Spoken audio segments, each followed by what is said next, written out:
Hello കൂട്ടുകാരെ, എല്ലാവർക്കും നമസ്കാരം. അസ്സലാമു അലൈക്കും.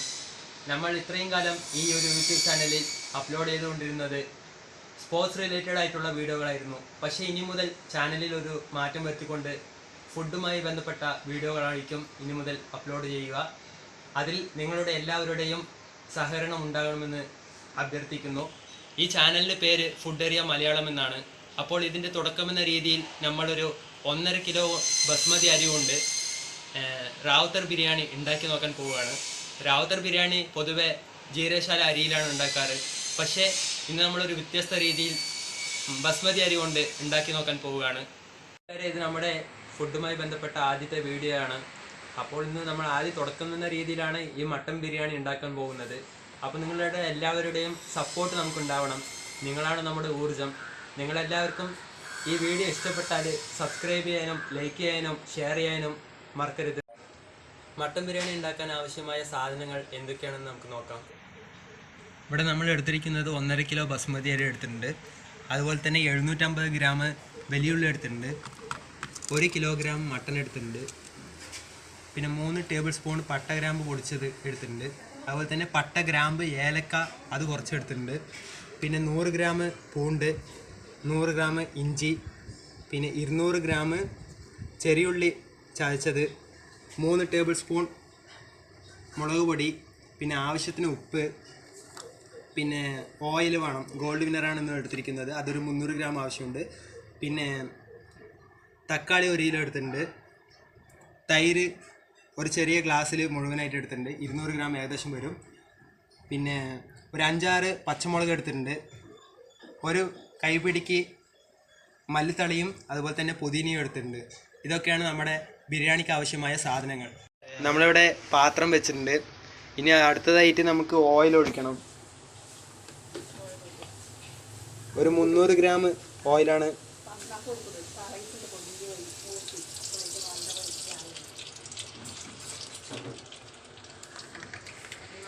ഇവിടെ നമ്മൾ നെയ്യ് ചേർക്കണില്ല. എണ്ണ കുറച്ച് ചൂടായി വരുമ്പോൾ പട്ട ഗ്രാമ്പ് ഏലക്ക അതിടണം.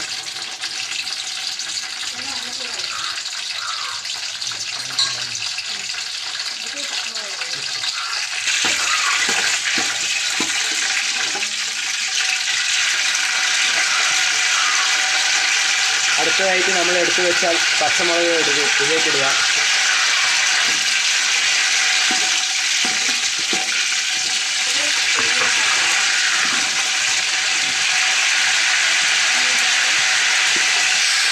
അടുത്തതായിട്ട് നമ്മൾ എടുത്തു വെച്ച വലിയുള്ളി ഇതിലേക്ക് ഇടുക.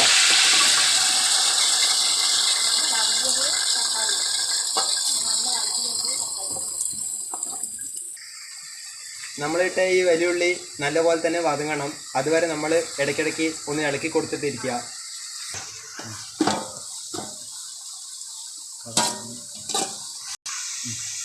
നമ്മുടെ ഈ വലിയുള്ളി ലൈറ്റായിട്ട് കുറച്ച് കളർ മാറി വരുന്നുണ്ട്. ഇത് നല്ലപോലെ തന്നെ വതങ്ങണം. അതിന് ശേഷമാണ് നമ്മൾ അടുത്ത ഐറ്റംസ് ഇതിലേക്ക് ആഡ് ചെയ്യാൻ. ഇപ്പോൾ നമ്മുടെ വലിയുള്ളി വതങ്ങി വന്നിട്ടുണ്ട്. ഇനി അടുത്തതായിട്ട് ഇതിലേക്ക് പുതിനയാണ് ഇടുന്നത്. നമ്മുടെ ഒരു കൈയളവിന് പുതിന ഇടുക. അതിൻ്റെ ഒപ്പം തന്നെ മല്ലിയിലയും ഇടുക. രണ്ടും ഒരേ അളവിൽ ഇട്ടാൽ മതി. നമ്മുടെ ഒരു കൈപിടി അളവിന് രണ്ടും ഇട്ടിട്ട് ഒരു 2 മിനിറ്റ് നല്ല രീതിയിൽ ഒന്ന് ഇളക്കി കൊടുക്കുക.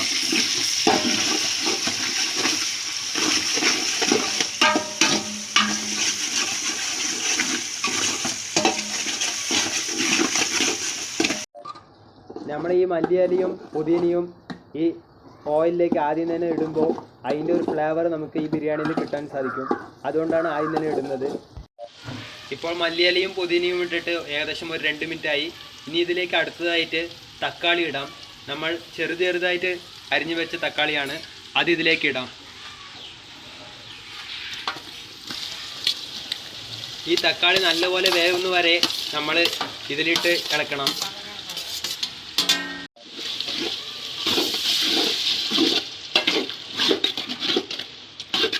ഈ തക്കാളി നല്ലപോലെ തന്നെ വതങ്ങി വരണം.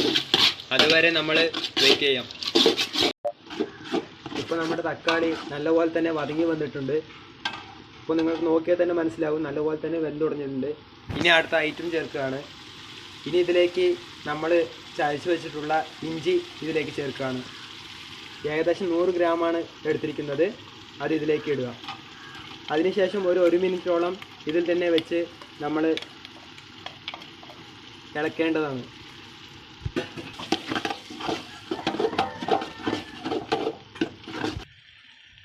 ഏകദേശം 1 മിനിറ്റ് ആയിരിക്കുകയാണ്. ഇനി ഇതിലേക്ക് അടുത്തതായിട്ട് പൂണ്ട് ഇടാം. 100 ഗ്രാം പൂണ്ടാണ് നമ്മളിവിടെ എടുത്തിരിക്കുന്നത്. അത് ഇതിലേക്ക് ഇടാം. അതിനുശേഷം വീണ്ടും 1 മിനിറ്റോളം തന്നെ ഇത് ഇളക്കി കൊടുക്കുക. നല്ലപോലെ തന്നെ ഇളക്കി കൊടുക്കുക.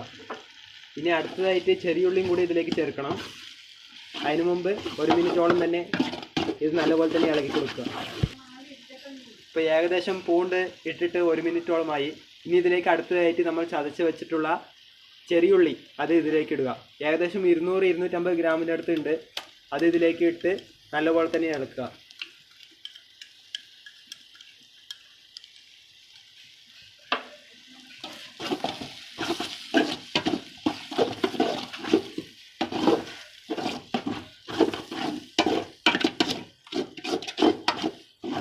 ഇപ്പോൾ തന്നെ നല്ലപോലെ ഒരു സ്മെല്ല് നമുക്ക് ലഭിക്കുന്നുണ്ട്.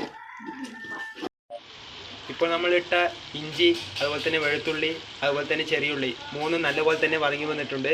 ഇനി അതിനുശേഷം അടുത്തതായി നമ്മൾ ഇടാൻ പോകുന്നത് നമ്മൾ നല്ലപോലെ ക്ലീൻ ചെയ്ത് വെച്ചിട്ടുള്ള മട്ടനാണ്. ഇവിടെ 1 kg മട്ടനാണ് നമ്മൾ എടുത്തിരിക്കുന്നത്. അടുത്തതായിട്ട് അതാണ് ഇതിലേക്ക് ഇടാൻ പോകുന്നത്.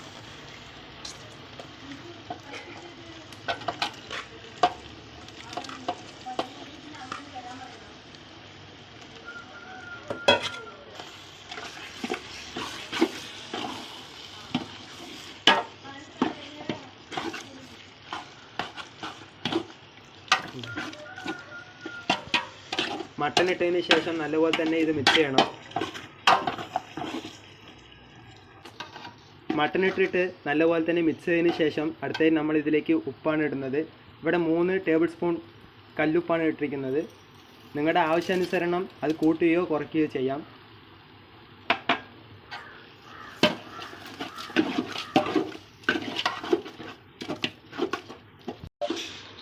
നമ്മൾ ഈ ഉപ്പും അതുപോലെ തന്നെ മട്ടനും ഇട്ടതിന് ശേഷം ഒരു 5 മുതൽ 10 മിനിറ്റ് വരെ നമ്മൾ നല്ലപോലെ തന്നെ വേവിച്ചെടുക്കണം. അതിനിടയ്ക്ക് തന്നെ നമ്മൾ ഇളക്കിയും കൊടുക്കണം, അല്ലെങ്കിൽ അടി പിടിക്കാനും സാധ്യതയുണ്ട്. അതിനുശേഷം നമുക്ക് പൊടികളൊക്കെ ഇടാം. ഈ സമയത്ത് നമുക്ക് അരി കഴുകി വെള്ളത്തിലിട്ട് വയ്ക്കാം. ഇവിടെ ഏകദേശം 1.5 കിലോ അരിയാണ് നമ്മൾ എടുത്തിരിക്കുന്നത്. അതിലേക്ക് വെള്ളം ഒഴിച്ച് നല്ലപോലെ തന്നെ 2-3 തവണ കഴുകിയെടുക്കണം. നമ്മൾ ഈ ബസ്മതി അരി കഴുകുമ്പോൾ ശ്രദ്ധിക്കേണ്ടത് അരി ഉടയാതെ നോക്കണം.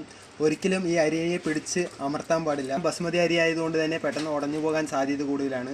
അതുകൊണ്ട് തന്നെ നമ്മൾ ഇങ്ങനെ വേണം അരി കഴുകിയെടുക്കാൻ. ഒരു 2-3 വെള്ളത്തിൽ അരി കഴുകി അതിനുശേഷം നമുക്ക് വെള്ളത്തിൽ ഊരാനിടാം. ഇപ്പോൾ ഇറച്ചിയിട്ടിട്ട് ഏകദേശം 10 മിനിറ്റോളമായി. ഇനി ഇതിലേക്ക് അടുത്തതായിട്ട് പട്ട, ഗ്രാമ്പ്, ഏലക്ക പൊടി പൊടിച്ച് വെച്ചത് 3 സ്പൂൺ ഇതിലേക്ക് ഇടാം. ഇനി നല്ലപോലെ തന്നെ ഇളക്കി കൊടുക്കുക.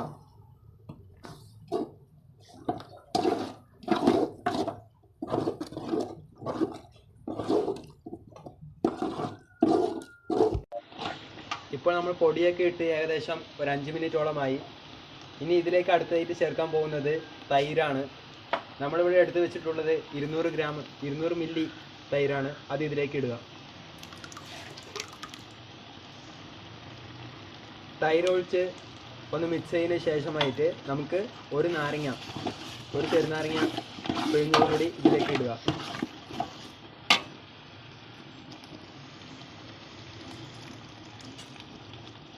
ഇത് രണ്ടും ചേർത്തതിന് ശേഷം തന്നെ നല്ലപോലെ മിക്സ് ചെയ്തെടുക്കണം.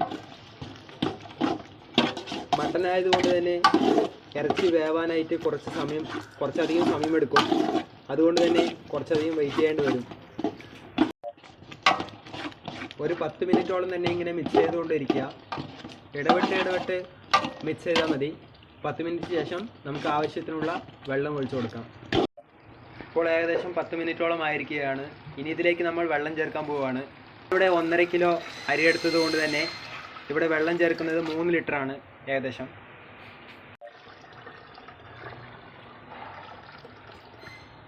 ഇവിടെ 3 ലിറ്റർ വെള്ളം ചേർത്തിട്ടുണ്ട്.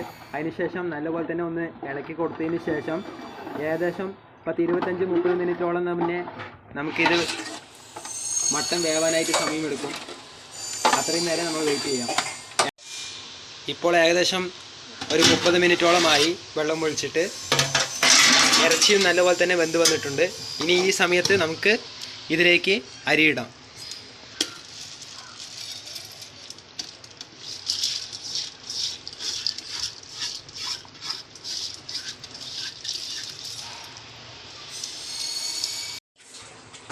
അരി മുഴുവനായിട്ട് ഇട്ടതിന് ശേഷം നമ്മൾ ഈ രീതിക്കൊന്ന് ഇളക്കി കൊടുക്കുക. അരി ഉടയാത്ത രീതിയിൽ വേണം നമ്മൾ ഇളക്കാനായിട്ട്. ബസ്മതി അരി ആയതുകൊണ്ട് തന്നെ പെട്ടെന്ന് ഉടയാനും സാധ്യതയുണ്ട്.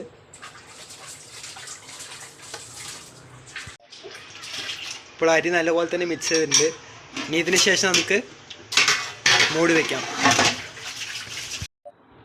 നമ്മുടെ ബിരിയാണിയുടെ ദമ്മ് പൊട്ടിക്കാൻ പോവുകയാണ്. അത് നമ്മൾ പൊട്ടിക്കുന്നത് നമ്മുടെ സ്വന്തം മിക്കിയായ ഫേസിലേക്കാണ്.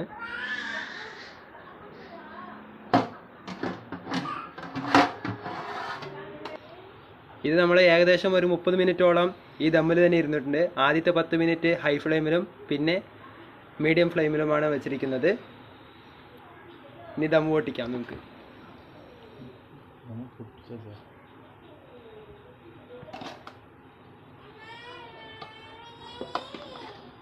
നമ്മുടെ റൈസ് അടിപൊളിയായിട്ട് വന്നിട്ടുണ്ട്.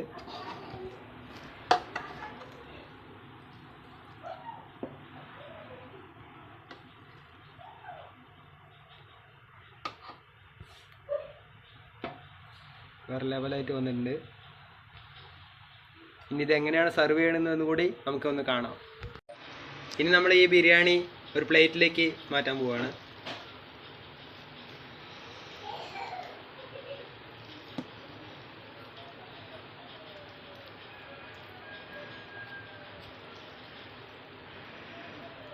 ബസ്മതി അരി കൊണ്ട് റാവുത്തർ ബിരിയാണി അധികം ആരും ട്രൈ ചെയ്യാത്തൊരു സംഭവമാണ്.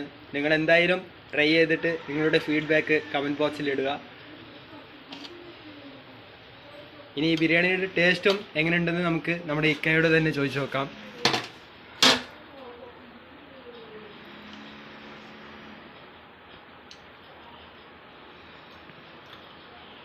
നന്നായിട്ടുണ്ട്. Variety taste. ഇത് തീർച്ചയായും നിങ്ങൾ ഇത് ചെയ്ത് നോക്കണം, വെച്ച് കഴിക്കുകയും വേണം, എന്നിട്ട് നിങ്ങളുടെ അഭിപ്രായം പറയുകയും വേണം. സൂപ്പറായിട്ടുണ്ട്. അപ്പോൾ അത്ര തന്നെ ഈ വീഡിയോ ഉള്ളൂ. അപ്പോൾ നിങ്ങൾക്ക് എല്ലാവർക്കും ഈ വീഡിയോ ഇഷ്ടമായെങ്കിൽ ലൈക്ക് ചെയ്യുക, ഷെയർ ചെയ്യുക. അതുപോലെ തന്നെ നമ്മുടെ ചാനലൊന്ന് സബ്സ്ക്രൈബ് ചെയ്യാനും മറക്കണ്ട.